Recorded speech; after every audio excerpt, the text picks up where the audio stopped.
Welcome to Compassion, Caring for Yourself. My name is Jorie Cotton, and I will be your presenter with Perspectives SAP. Self-care is extremely important and can be practiced in many different ways. By focusing on caring for your needs, you are making space to care for other parts of your life. We must ground ourselves in self-care and community. Engaging in self-care is an active way to recognize that you matter, you are worthy, and you are enough. Here are some questions to ask yourself as we begin to reflect. What are my goals and intentions? What values do I want to display through my actions? What obstacles prevent me from meeting my goals?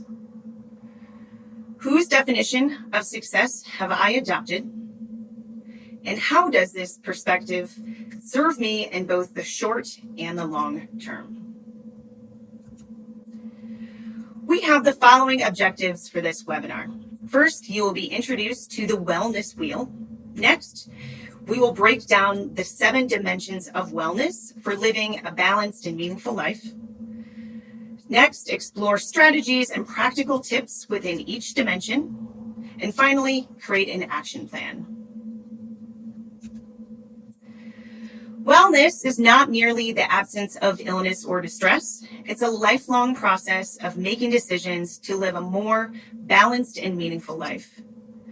There are opportunities for enhancing your wellness. A good way to start is by evaluating your current state and establishing systems to guide you toward a fuller sense of well-being. Self-care assessment or wellness wheels are excellent tools for several different reasons. First and foremost, they are a powerful visual for the different domains of self-care. Second, they show us at a glance a more holistic picture of how we're faring and caring for ourselves. And thirdly, they remind us of all the domains of self-care are interconnected. And as a person, we are defined by how we do in all of the relevant areas, not just one or two. The wellness wheel describes the integration of 7 important dimensions or pillars of wellness. They are emotional, environmental, intellectual, occupational, physical, social, and spiritual. Wellness wheels are particularly useful for illustrating the importance of balance between these different areas of our lives. We will go over each dimension individually, and you will notice there's some overlap in the dimensions or some of the tips or tools that we will be presenting to you. A well-balanced self-care routine involves that each and every one of these. So avoid restricting yourself to 1 or 2 pillars. Remember, it can be unrealistic or exhausting for you to be working on all 7 dimensions at one time. So it's really unrealistic to try to do it all at once. After this webinar, identify which pillars that you would like to start working on and implementing some strategies. First is emotional wellness, and this can be described as understanding and being aware and comfortable with feelings and being able to express emotions constructively. To practice emotional self-care, you want to create healthy coping strategies for any stresses that you might have in your life. So there are a number of different ways in which you can nurture yourself in this area. You can perform self-reflection and self-awareness, practice mindfulness exercises. Journaling is always a great idea. Perform positive affirmations. Crying is a great way to release a lot of negative emotions. Engaging in social justice if you feel strongly about something. Laughing releases endorphins for us. Ask others for help when you need it. Set boundaries to protect yourself and your heart. Saying I love you, which is showing positive emotion and actually meaning them. Watching a funny or heartening movie. Finding a hobby that you can engage in. Flirting, if appropriate. Buying yourself a present. Spending time with your pet. Practicing forgiveness. So consider putting into place some strategies to help with self-love and self-compassion for yourself. Environmental wellness involves recognizing and interactions between your environment, your community, and yourself. Environment is an expansive word that includes your daily surroundings, such as your campus, your home, work, or your neighborhood. Each of these environments can also impact your health. There are a number of ways that you can enhance your environmental wellness. Getting out in nature is always a great idea. Relaxing your garden, a park, or the beach. Cultivate environments that support well-being at every single opportunity, such as when you are potentially hosting a party. Call out disrespectful or harassing behaviors and comments that create a negative social environment. Use health and wellness and safety resources available to you, such as your student assistance program if you are a student of Chamberlain University, and practice environmentally conscious behaviors such as recycling or energy conservation. Your physical health is vital to your overall well-being. Physical health involves taking care of your body with rest, nutrition, and movement. It's vital to your overall well-being. And according to the American Nurses Association, it's not only the absence of disease, but also lifestyle choices that avoid preventable illnesses, maintaining a balanced mind, body, and spirit. So some things that you can do to nurture yourself in this area are to ensure that you are eating healthy foods and eating them at regular times, drinking plenty of water, staying hydrated, getting a good night's sleep, exercising on a regular basis, being sexual in a safe manner, taking vacations, taking time off and ensuring that you have downtime to replenish yourself, scheduling regular massages, seeking out qualified acupuncturists, taking relaxing baths, kissing your partner, your family, or your dog, ask for nurturing from others, taking daily walks, if possible, in nature, and turning off or putting your phone on silent. Consider putting into place safe housing and regular medical checkups to make sure that you are in excellent physical health. Activities or practice that give you a sense of meaning provide us with spiritual self-care. Spiritual wellness has a different meaning for each and every one of us.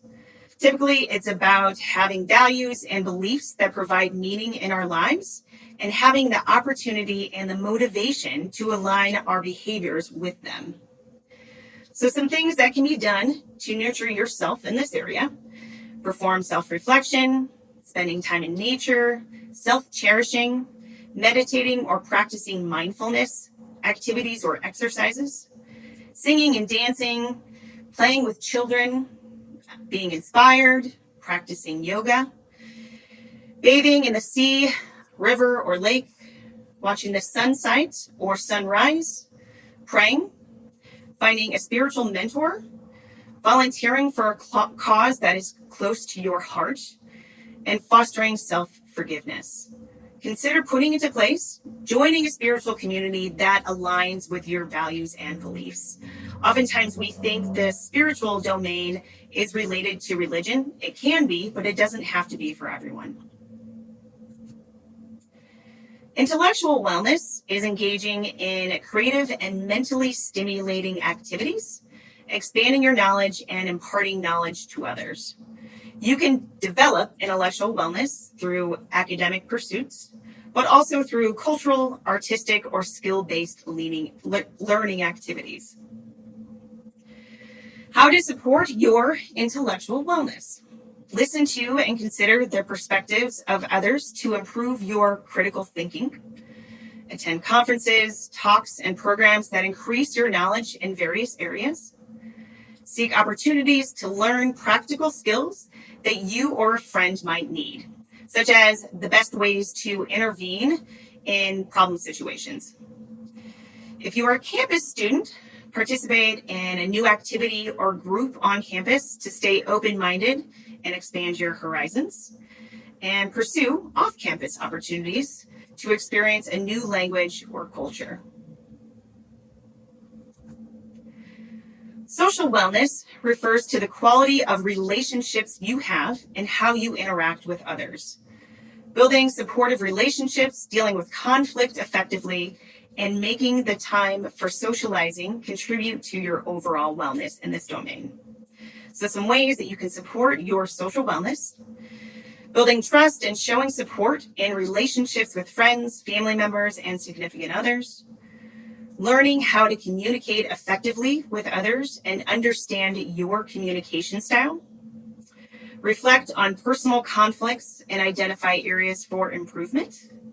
Respect the needs and wants of others and yourself. Make it a point to interact with people from diverse backgrounds, beliefs, and cultures. And join a club, team, or group on campus if you're a campus student. Well-being in the professional domain is most likely when your work and studies leave you feeling fulfilled while you continue to grow, learn, and make meaningful contributions. Some ways that you can nurture yourself in this area are making sure that you make time for lunch and are taking regular breaks. Do not repeatedly work late. Do not work during your time off. Find a good mentor. Get support from your colleagues. Take mental health days. Learn to say no if your plate is already full. Plan your current or your next career. Always continue learning. And again, take your vacation and sick days. So to make sure that you're taking care of that time off. Consider putting into place boundaries, making sure that you understand where work starts and where work ends.